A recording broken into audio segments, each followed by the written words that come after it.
Salut à tous, je suis Rocky Spetou et aujourd'hui je vais partager avec toi trois clés qui vont te permettre de prendre de très bonnes décisions.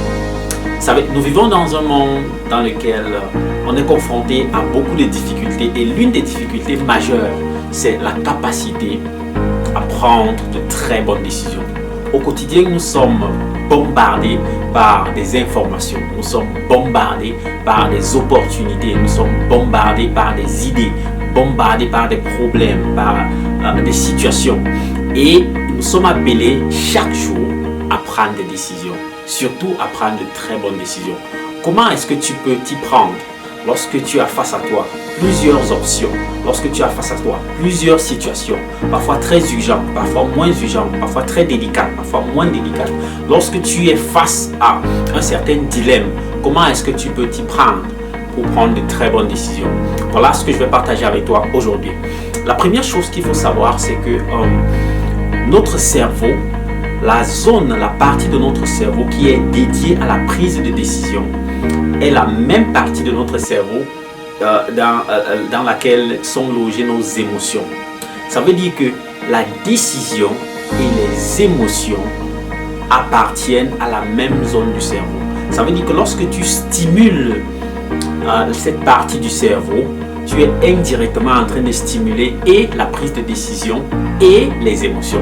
C'est la raison pour laquelle tu vas te rendre compte que beaucoup de personnes prennent des décisions lorsque leurs émotions sont stimulées. C'est parce qu'en fait, cette zone du cerveau qui s'appelle le cerveau limbique, qui loge la prise de décision et les émotions, est stimulée au même moment. Et là, c'est assez délicat parce que les émotions et parfois les bonnes décisions ne vont pas ensemble. Et très souvent, les expériences ont montré que lorsque nous sommes sous le coup de l'émotion, nous sommes moins empreints à prendre de très bonnes décisions.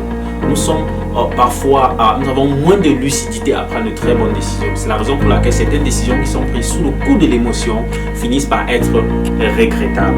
Alors, l'une des choses que tu dois faire pour prendre de très bonnes décisions, c'est toujours de te poser la question: est-ce que cette décision est prise sous l'émotion ou alors cette décision est prise sous la base de la rationalité? Il faut toujours trouver le juste milieu entre ce que je ressens, entre mes émotions et entre ce qui est rationnel. Ça, c'est le cerveau, le néocortex. C'est vrai, les émotions jouent un rôle important dans la prise de décision, mais la prise de décision ne devrait pas être abandonnée aux émotions seulement. Sinon, tu es en train d'aller droit au but vers la mauvaise décision. La deuxième astuce que je voudrais partager avec toi, c'est que lorsque tu es face à un dilemme et que tu veux prendre une décision, demande conseil. Demande conseil. Et quand je dis demande conseil, je ne te dis pas d'aller demander conseil à tes amis, à tes potes, à tes copines, à tes parents, aux membres de ta famille. Lorsque tu veux demander conseil, rassure-toi de demander conseil à quelqu'un qui est apte à te donner de bons conseils. C'est-à-dire quoi? Si par exemple, tu es dans une difficulté de ton business, tu es à un niveau où tu es bloqué dans ton business, tu as un problème dans ton business et tu veux demander conseil, est-ce que tu iras demander conseil à ton ami qui lui n'a jamais fait de business dans sa vie, ou à ton parent qui lui n'a pas de business ou qui n'a pas de résultat dans son business? Non. Tu dois aller vers quelqu'un qui a déjà les résultats que tu vas avoir, qui a déjà atteint le niveau que tu vas atteindre, qui a déjà obtenu ce que tu veux obtenir, qui a déjà les résultats que tu voudrais, afin de lui demander conseil. Cette personne est la personne la mieux indiquée pour te donner des conseils. Et il y a un piège très souvent dans lequel beaucoup de personnes tombent lorsqu'elles veulent demander des conseils. C'est qu'il y a des gens qui passent tout leur temps, toute leur vie à demander des conseils. C'est-à-dire qu'il a une idée, il a un projet, il a un souci et il demande le conseil à X, à Y, à Z. Après, il sent qu'il n'a pas la bonne solution. Il part vers A, vers B, vers C. Et quand il réfléchit, il se dit non, c'est pas toujours bon. Il part vers F, vers G, vers H et il passe comme ça 1 mois, 2 mois, 6 mois, 1 an à demander des conseils sans jamais prendre de décision.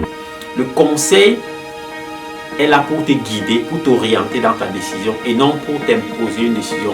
Lorsque tu demandes conseil, c'est pour te faire une idée de ce qui est, quelles sont les possibilités, quelles sont les différentes options qui se présentent et à partir de là, tu prends une décision. Donc, première chose, tu dois prendre la décision en trouvant le juste milieu entre tes émotions et ce qui est rationnel. Deuxième chose, demande conseil aux personnes qui sont habilitées à te donner ces conseils. Troisième chose, je vais tout simplement dire compte de 1 à 5 ou alors de 5 à 1. Ça, c'est lorsque tu es face à une situation urgente, à une situation pressante où tu dois prendre une décision sur le là, une décision urgente. Et c'est souvent très délicat parce que à ce moment-là, on est poussé à soit à renvoyer, à procrastiner ou alors à ne rien faire du tout. Je me souviens d'une expérience que nous faisions lorsque j'étais au lycée. Mes amis et moi, on faisait souvent une expérience assez amusante. Ce qu'on faisait, c'est que lorsque on rencontrait une jeune fille, une jolie fille, vers qui on voulait aller, à qui on voulait parler, on faisait cette expérience. C'est-à-dire, tu respires et tu comptes de 5 à 1. 5, 4, 3, 2, 1. Et top, tu fonces. Tu ne donnes pas du temps à ton cerveau de réfléchir. Parce que plus tu donnes le temps au cerveau de réfléchir, plus il va trouver des raisons pour lesquelles tu ne dois pas aller, tu ne dois pas foncer, tu ne dois pas prendre ces décisions. Donc, tu comptes de 5 à 1, allez, top, c'est parti. De 5 à 1, allez, top, tu prends la décision. Vous voyez un peu, ça c'est dans les cas où tu es dans une situation sur le là et tu dois prendre une décision. Ne laisse pas le cerveau beaucoup réfléchir, ne laisse pas le cerveau beaucoup travailler, fonce, vas-y, agis, passe à l'action. Parce qu'en réalité, pour finir, je vais te dire ceci, il n'y a pas de bonne décision. Quelles que soient les astuces que tu vas apprendre sur la prise de décision, quelles que soient les idées, les cours ou les masterclass que tu vas suivre sur la prise de décision, il est possible que tu prennes de mauvaises décisions. Alors la bonne décision, c'est celle que tu prends, qui pourrait être mauvaise, que tu la rends bonne. Bonsoir.